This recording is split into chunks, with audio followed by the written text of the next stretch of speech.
لَتَجِدَنَّ أَشَدَّ النَّاسِ عَدَاوَةً لِلَّذِينَ آمَنُوا الْيَهُودَ۔ قرآن کہہ رہا ہے کہ سب سے زیادہ اسلام سے دشمنی کرنے والے غیر مسلموں میں یہودی ہیں۔ اسلام کی سب سے زیادہ دشمنی کن کے دلوں میں ہے؟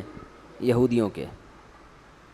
والذین اشرکوا، اور پھر ان کے بعد دوسرے غیر مسلم جو مشرک ہیں۔ لیکن غیر مسلموں میں اسلام کے جو سب سے زیادہ قریب ہیں، اللہ نے ان کے بارے میں فرمایا الذین قالوا انا نصارا، وہ لوگ ہیں جو اپنے آپ کو نصارہ کہتے ہیں۔ نبی کے دور کے جو عیسائی تھے وہ اپنے آپ کو نصارہ کہتے تھے، نصرت سے، کہ عیسیٰ علیہ السلام کے مددگار۔ تو اس میں قرآن نے بتایا کہ اسلام کے سب سے قریب ترین مذہب جو ہے، اور اسلام کے سب سے قریب ترین لوگ جن کے دل میں اسلام کی نفرت سب سے کم ہے، وہ عیسائی لوگ ہیں۔ اور یہ ایک حقیقت ہے کہ آج بھی دنیا میں سب سے زیادہ اسلام قبول کرنے والے جو غیر مسلم ہیں وہ کرسچن ہیں، عیسائی آپ کو ملیں گے ادھر۔ میں نے تو اپنی زندگی میں جتنے لوگ مسلمان ہوتے دیکھے نا، ان میں 90% عیسائیوں کو دیکھا ہے اسلام قبول کرتے ہوئے۔ اس کی وجہ کیا ہے؟ ایک وجہ تو قرآن نے یہاں بیان کی ہے، اور ایک اور وجہ جو ایک گراؤنڈ ریئلٹی ہے۔ ایک جو وجہ جو گراؤنڈ ریئلٹی ہے وہ یہ ہے کہ جس قوم میں سچے پیغمبروں کا انکار کم سے کم ہوگا، اس کی نافرمانی کم ہے۔ عیسائی جو ہیں حضرت عیسیٰ پر ایمان لے کر آئے تھے، ان کی نبوت کے دلائل انہوں نے اپنی آنکھوں سے دیکھے اور ان کو نبی مانا، اور آپ سے پہلے بھی تمام پیغمبروں کو نبی مانا۔ جبکہ یہودیوں نے ایک سچے پیغمبر حضرت عیسیٰ کا انکار کیا، تو اتنا بڑا جرم کہ ان کا دل جو تھا وہ عیسائیوں کی نسبت زیادہ سخت ہو گیا۔ عیسائیوں نے ایک پیغمبر کا انکار کیا ہے، محمد صلی اللہ علیہ وسلم کا، اور یہودیوں نے حضرت عیسیٰ کا بھی انکار کیا۔ تو جو ڈبل مجرم ہوتا ہے اس کی توبہ کا امکان کم ہوتا ہے، جو سنگل مجرم ہوتا ہے اس کی توبہ کا امکان زیادہ ہے، اس کا جرم نسبتاً ہلکا ہے۔ اور جو باقی دنیا میں مشرکین ہیں وہ تو سرے سے پیغمبروں کے سلسلوں کو مانتے ہی نہیں ہیں۔ وہ مانتے ہی نہیں ہیں تو ان کو تو پہلے یہ باور کرانا پڑتا ہے کہ اللہ نے پیغمبر دنیا میں بھیجے ہیں جن کی یہ لسٹ ہے۔ یہود و نصارہ تو پہلے سے سیٹ اپ کو مانتے ہیں۔ اب سوال پیدا ہوتا ہے، اس لحاظ سے تو یہودیوں کو مشرکین کے بعد اسلام کا دشمن ہونا چاہیے، کیونکہ یہودی تو پیغمبروں کے سلسلوں کو مانتے ہیں۔ اور پریکٹیکل لائف میں اگر دیکھا جائے، یعنی پریکٹیکلی جو یہودیوں کا مذہب ہے وہ عملی طور پر اسلام کے آج بھی زیادہ قریب ہے۔ یہودی ذبح کر کے کھاتے ہیں، جو مذہبی یہودی ہیں وہ سور کا گوشت نہیں کھاتے، وہ نماز بھی پڑھتے ہیں، وہ وضو بھی کرتے ہیں۔ نیٹ پہ دیکھ لیں آپ، یہودیوں کے وضو نظر آئے گا آپ کو۔ تو پھر تو یہودیوں کو چلو عیسائیوں کی نسبت قریب نہیں ہوتے، کم از کم ہندوؤں اور دوسری قوموں کی نسبت اسلام کے زیادہ قریب ہونا چاہیے تھا، یعنی محبت کے اعتبار سے۔ لیکن وہ سب سے دور اس لیے ہیں کہ اسلام نے ان کی چودراہٹ کو ختم کیا ہے آ کے، کیونکہ ان کا اپنے بارے میں خیال یہ تھا کہ ہمارے اندر اتنے بڑے بڑے پیغمبر، موسیٰ کلیم اللہ، داؤد علیہ السلام، سلیمان علیہ السلام، یہ سارے ہمارے ہیں، اور بیت المقدس ہمارا قبلہ تھا، یہ ہمارے کنٹرول میں تھا، یہاں ہماری خلافت قائم ہوئی تھی، تو ہم ایک امی نبی پر کیسے ایمان لے آئیں؟ تو اس جیلسی کی وجہ سے، حسد کی وجہ سے وہ اسلام کے سب سے بڑے دشمن ہیں۔ باقیوں کی تو دنیا پہ حکومتیں ہوئی نہیں ہیں نا اتنے بڑے پیمانے پر، دنیا پہ راج آسمانی مذہبوں نے کیا، یاد رکھو۔ دنیا میں جو خلافتیں بڑی بڑی قائم ہوئی ہیں نا، وہ کن کی؟ جو مذہب کو فالو کرنے والے لوگ تھے۔ اور یہ ایتھیس کتنے بڑے ہٹ دھرم ہیں، یہ کہتے ہیں عیسیٰ موسیٰ نام کی کوئی شخصیت دنیا میں گزری ہے ہی نہیں۔ یہ اتنا بڑا جھوٹ ہے نا کہ جن کے فالوورز آج بھی دنیا میں سب سے زیادہ ہیں، ان شخصیتوں کا ہی سرے سے انکار کر دینا، یہ ضد اور ہٹ دھرمی ہے۔ تو اسلام کے سب سے زیادہ قریب کون ہے؟ عیسائی۔ ایک وجہ تو میں نے بتائی کہ ان کا جرم نسبتاً کم ہے. دوسری بات یہ کہ کچھ چیزیں ان کی مذہب کا حصہ ہیں جن کی وجہ سے ان میں تکبر دوسروں کی نسبت کم ہے. انسان حق کا انکار کرتا ہے تکبر کی وجہ سے, بڑائی کی وجہ سے. ہم چما دیگرے نیست, مجھ جیسا کوئی نہیں ہے, میں کیوں دوسرے کو مانوں. تو اللہ فرماتے ہیں ان میں ضد اور ہر دھرمی کا جو ریشو ہے دوسری قوموں کی نسبت کم ہے. ذالک بأن منہم قسیسین ورہبانا وانہم لا یستکبرون. وجہ کیا ہے؟ ان کے مذہب میں رہبانیت تھی, دنیا سے بے رغبتی, دنیا کی لالچ, دنیا, پیسہ, دولت, اس سے دور. یہاں تک کہ جو پادری ہوتے تھے, جو اصل راہب, وہ جنگلوں میں جا کے اللہ کی عبادت کیا کرتے تھے. اور دنیا کی محبت جو ہے وہ ہر برائی کی جڑ ہے. ہر برائی کی جڑ کیا ہے؟ تو جس کے مذہب ہی ہو دنیا سے بے رغبتی. حتیٰ کہ عیسائی مذہب میں شادی بھی کوئی اچھا کام نہیں ہے. کہتے ہیں بغیر نکاح کے زندگی گزار سکتے ہو, عورت سے دور, پاک دامن, تمیز سے, اچھے بچوں کی طرح, یہ زیادہ اچھا ہے. تو وہ کہتے ہیں یہ شادی بھی کیا ہے؟ عیاشی. یہ ان کے مذہب میں اصل میں تھا نہیں, بعد میں انہوں نے ڈال دیا ہے. لیکن بہرحال اس کی بیس تو یہ تھی نا کہ عیش و عشرت سے دور رہنا ہے. تو اس کا نتیجہ کم از کم جب یہ چیز انسان میں ہوتی ہے, وہ صحیح ہو یا غلط ایک الگ بات ہے, لیکن اس کا جو نتیجہ نکلتا ہے وہ یہ کہ انسان میں دنیا کی محبت نہیں رہے. وہ پہلے سے قربانی دینے کے لیے آمادہ ہے. اور یہ جو تکبر والی بات ہے نا, قرآن کہہ رہا ہے وَأَنَّهُمْ لَا يَسْتَكْبِرُونَ, یہ تکبر نہیں کرتے. یعنی میجورٹی کی بات ہو رہی ہے نا, ہر ایک کی بات تو نہیں ہو رہی. جب بھی کسی قوم پہ کوئی حکم لگایا جاتا ہے تو یہ نہیں کہ ایک ایک فرد ایسا ہے, بلکہ عمومی طور پر یہ ماحول ہے ان کے اندر. تو یہ چیز آج بھی آپ کو گوروں میں نظر آئے گی, جو عیسائی ہیں نا ان میں آپ کو یہ چیز آج بھی نظر آئے گی. جب آپ ان سے بات کریں گے کم از کم تمیز سے بات سنیں گے آپ کی, مانے نہ مانے الگ بات ہے, ڈیبیٹ کریں گے, بحث کریں گے. لیکن دوسرے مذہب والوں کو چھیڑ کے دیکھ لو آپ, ایسا لگے گا جیسے 1000 وولٹ کا آپ کو جھٹکا لگا ہے. میں ابھی سوات گیا نا, تو مجھے وہاں کوئی بڑا ہوٹل تھا, تو وہاں کے مینیجر تھے یا کوئی ملازم تھے, انہوں نے بتایا کہ بڑی LED پر میرا بیان لگا ہوا تھا وہاں سوات میں نا, ہوٹل میں کسی انہوں نے لگا دیا ہوگا. تو گورا سن رہا تھا, وہ توحید پر بیان تھا اور اس کا نیچے ٹرانسلیشن بھی چل رہی تھی. تو کہہ رہے ہیں وہ گورے نے سنا, اس نے بولا یار یہ تو بڑا زبردست بیان ہے, مجھے ان مفتی صاحب سے ملاؤ. تو کہہ رہے ہیں میرے پاس نمبر نہیں تھا, آپ کا کوئی رابطہ نمبر نہیں تھا, ورنہ میں ملاتا. تو دیکھو یہ گورے نے سنا نا, اس نے فوراً پازیٹیو کمنٹس دیے. میں یہ نہیں کہہ رہا کہ ہندوؤں میں اچھے لوگ نہیں ہوتے, ایک میجورٹی کی بات کر. بہت سے ہندو بھی پازیٹیو کمنٹس کرتے ہیں, بہت سے سکھ بھی سنتے ہیں, بہت سے یہودی بھی سنتے ہوں گے, سارے ایک جیسے تھوڑی ہیں. لیکن عمومی ماحول آپ کو عیسائیوں میں ضد اور ہٹ دھرمی کا نسبتاً کم نظر آئے گا. اور یہ ایک حقیقت ہے کہ دنیا میں سب سے زیادہ اسلام قبول کرنے والا مذہب کون سا ہے؟ عیسائی ہیں, وہ قریب ہیں اسلام کے.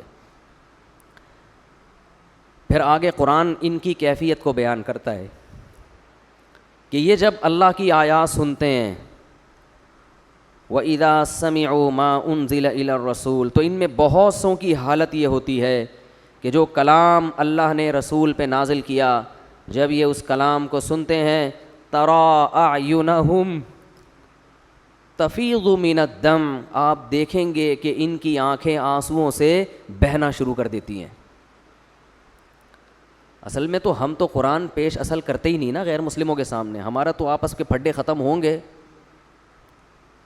تو پھر آگے غیر مسلم کو پیش کریں گے نا.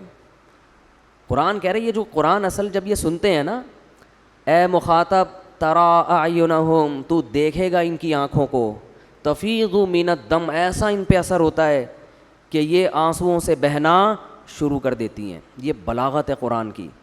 آنسوؤں میں آنکھیں نہیں بہا کرتی, آنکھوں سے آنسو بہا کرتے ہیں, لیکن قرآن کہہ رہا ہے آنسوؤں سے آنکھیں بہنا شروع ہو جاتی ہے. قرآن کوئی سائنس کی کتاب نہیں ہے کہ اب آپ لیبارٹری میں جا کے ٹیسٹ کرواؤ کہ یار آنکھیں تو بہہ جائیں گی تو وہ تو بندہ ہی اندھا ہو جائے گا.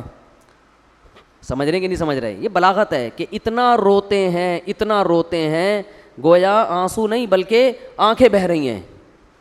کیوں؟ مما عرفوا من الحق, ان کو حق مل جاتا ہے. اور پھر کیا کہتے ہیں؟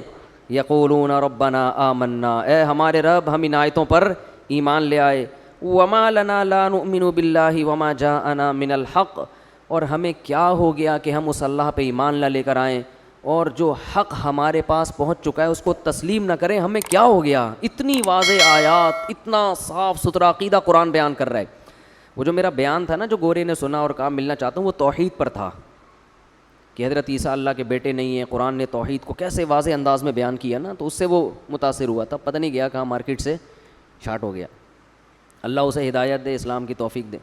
ایک اور گورا مارکیٹ میں آیا ہوا تھا تھوڑے دن پہلے، امریکن تھا، مسلمان ہوا، اتنی بڑی ماشاءاللہ اس کی داڑھی، اور افغانستان میں امریکی فوجی بن کے آیا تھا ٹھیک ہے نا، مسلمان ہوا، ریٹائر بھی ہو گیا تھا وہ، تو مسلمان ہوا، پھر مسلمان ہو کے ادھر پاکستان بھی آیا، ادھر ہم سے بھی ملنے کے لیے آیا تھا، ابھی پتہ نہیں شاید امریکہ میں بیٹھا ہوا ہے، اور اس کو مسلمان بھی سوات کے ایک پٹھان نے کیا، تو اس نے اس کو قرآن دیا، سمجھایا، تو وہ اتنا، ابھی میں سوات جا رہا تھا تو وہاں ہمارے وہ دوست ملے، انہوں نے کہا کہ اس کی سب سے بڑی خواہش ہے قرآن حفظ کرنے کی، اس گورے کی، وہ قرآن حفظ کرنے میں لگا ہوا ہے۔ تو اللہ قرآن میں فرماتے ہیں یقولون وما لنا لا نؤمن باللہ، وہ کہتے ہیں ہمیں کیا ہو گیا کہ ہم اتنی واضح آیات پر ایمان نہ لے کر آئیں۔ تو اللہ نے فرمایا وَإِذَا سَمِعُوا مَا أُنزِلَ إِلَى الرَّسُولِ، اور اس میں نجاشی کی طرف بھی اشارہ ہے، نجاشی عیسائی بادشاہ تھا، جب حضرت جعفر طیار نے سورہ مریم پڑھ کے سنائی ہے نجاشی کو تو خود بھی رویا، اور جتنے پادری اس کے ارد گرد بیٹھے ہوئے تھے سب کی رو رو کے داڑیاں تر ہو گئیں۔ ذکر رحمت ربک عبدہ زکریا اذ نادى ربہ نداء خفیا قال رب انی وہن العظم منی واشتعل الرأس شیبا ولم اکن بدعائک رب شقیا۔ زکریا علیہ السلام کو تو عیسائی اپنا پیغمبر مانتے ہیں، مگر قرآن ان کے واقعات کو کیسے خوبصورت انداز میں بیان کر رہا ہے۔ وَاذْكُرْ فِي الْكِتَابِ مَرْيَمَ إِذِ انْتَبَذَتْ بِهِ مَكَانًا قَصِيًّا فَأَجَاءَهَا الْمَخَاضُ إِلَى جِذْعِ النَّخْلَةِ قالت یا لیتنی مت قبل هذا وکنت نسیا منسیا۔ بغیر شوہر کے حمل ٹھہر رہا ہے، وہ کہہ رہی ہے ہائے کاش یہ دن میں نے زندگی میں دیکھا نہ ہوتا۔ ایسا خوبصورت بیان کیا حضرت جعفر طیار نے جب سورہ مریم پڑھی ہے، نجاشی کی آنکھیں رو رو کے تر ہو گئی۔ اور عجیب بات بتاؤں، قرآن جس کو سمجھ میں نہیں آتا اس پہ بھی اثر کرتا ہے، جس کو سمجھ میں نہیں آتا نا اس پہ بھی اثر کرتا ہے۔ اب دیکھو ہم جو تراویح میں قرآن پڑھتے ہیں اکثر لوگوں کو تو سمجھ میں نہیں آ رہا، پھر بھی سن لیتے ہیں، کہتے ہیں آج امام صاحب نے بڑا اچھا پڑھا ہے، بڑا مزہ آیا۔ ابے تجھے کس بات کا مزہ آیا؟ تجھے سمجھ تو آیا نہیں ہے، نہیں آ رہا پھر بھی کیا آ رہا ہے؟ حالانکہ نہ یہ موسیقی ہے، نہ یہ کوئی ترنم سے پڑھے ہوئے اشعار ہیں، نہ یہ کوئی نظم ہے، نہ ہی معاذ اللہ کوئی سانگ ہے، کوئی گانا ہے، نہ کوئی قوالی ہے کتاب، پھر بھی کیا آتا ہے؟ مزہ آتا ہے۔ حسن قراءت کے مقابلے ہوتے ہیں دنیا میں، ایوارڈ جیتتے ہیں قاری لوگ، یہ بلاغت ہے۔ میں نے جمعے کا خطبہ ایک ڈالا ہوا تھا بہت پرانا اپنا، وہ تو سارا عربی میں ہے نا، اس میں قرآنی آیات ہیں۔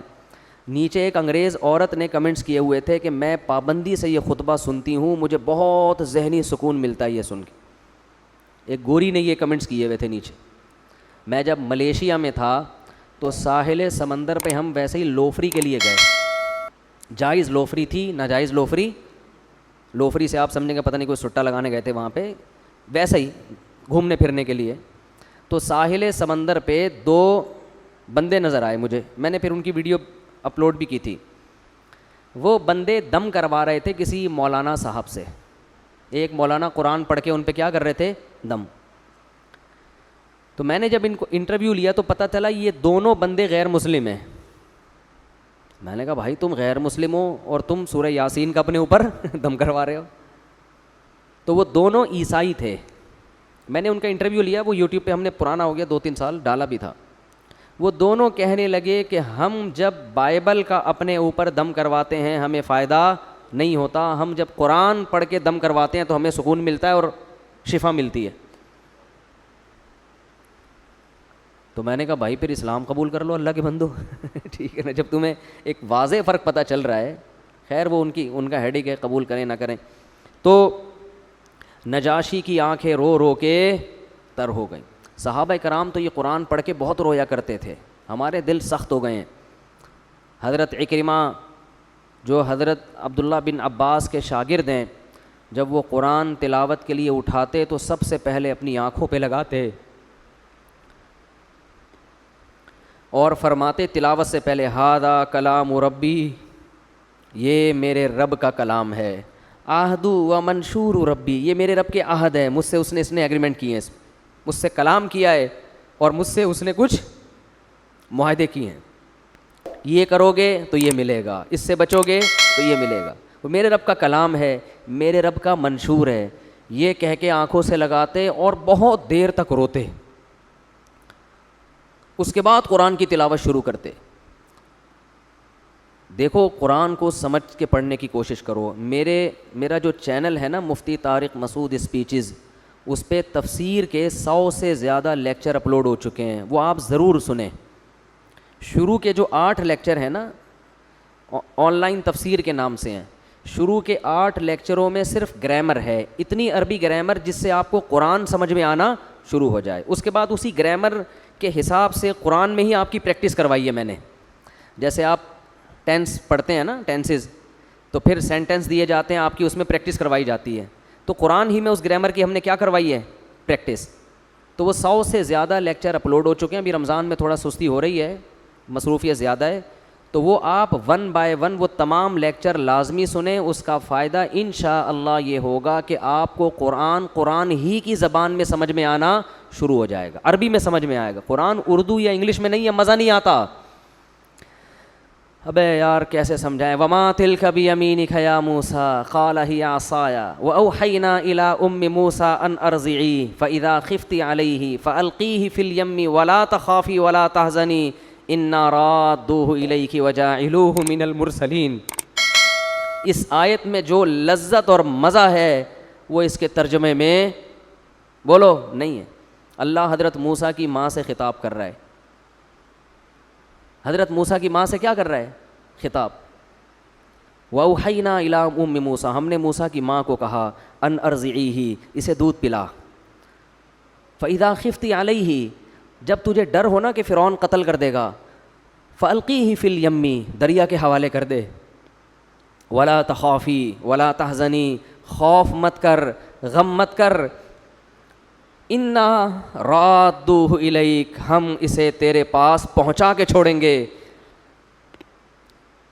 وجاعلوہ من المرسلین، اور ہم اسے پیغمبر بنا کے چھوڑیں گے۔ یہ نہیں کہا کہ پیغمبر بنائیں گے، پیغمبر بنا کے چھوڑیں گے، ہم اسے تیری گود میں پہنچا کے چھوڑیں گے۔ اب یہ وہ ترجمہ نہیں ہو رہا جو عربی میں ہے، مزہ نہیں آ رہا، بلاغت تو عربی میں ہے نا۔ تو اس لیے قرآن کو قرآن کی زبان میں سیکھنے کی کوشش کریں، پھر قرآن پڑھنے میں بھی مزہ آئے گا اور قرآن سننے میں بھی۔ تو وہ لیکچر ضرور سنیں پابندی کے ساتھ، تھوڑا ٹائم لگا کر، تمیز سے 40 منٹ کے ایک لیکچر ہوتا ہے، تو 100 دنوں میں 100 لیکچر انشاءاللہ آپ سن لیں گے، اور قرآن سامنے رکھ کے سنا کریں۔ دیکھو تفسیر کے بہت سارے لیکچر ہیں یوٹیوب پہ، بہت سارے علماء کے لیکچر ہیں، اسکالرس کے لیکچر ہیں، وہ سب ٹھیک ہیں۔ مجھے یہ نئے لیکچر ریکارڈ کروانے کی چندہ ضرورت نہیں تھی، بہت سارے ڈاکٹر اسرار احمد کے لیکچر پڑے ہوئے ہیں، اور ہم بہت سے علماء کے، دینی مدارس کے علماء کے لیکچر آپ کو ملیں گے، آڈیو لیکچر ہیں بہت سے علماء کے۔ یہ جو میں نے ریکارڈ کروایا ہے نا، اس میں قرآن کی لمبی چوڑی تفسیر مقصود نہیں ہے، ٹو دا پوائنٹ آیتوں کا ترجمہ اور آیت کی ٹو دا پوائنٹ تفسیر۔ میرا جو ہدف، دیکھو ہر شخص جب تفسیر لکھتا ہے تو اس کا ایک ہدف ہوتا ہے، تو میرا ہدف اس میں یہ تھا کہ لوگ جب قرآن مجید کی تلاوت کریں تو ان کو آیتوں کا مفہوم عربی میں سمجھ میں آئے، وہ ترجمے کے محتاج نہ رہیں۔ تو جس کا یہ ہدف ہے نا، اس کے لیے میری معلومات کے مطابق اس جیسے لیکچر ابھی تک یوٹیوب پہ مجھے نظر نہیں آئے، ہو سکتا ہے ہوں، لیکن میری نالج میں نہیں ہے۔ تو وہ ضرور سنیں، اس سے آپ کو قرآن انشاءاللہ قرآن کی زبان میں سمجھ میں آئے گا۔ سمجھتے ہو کہ نہیں سمجھتے؟ اور بور نہیں ہو، شروع میں ٹائم لگے گا آہستہ آہستہ آنے میں اس طرف۔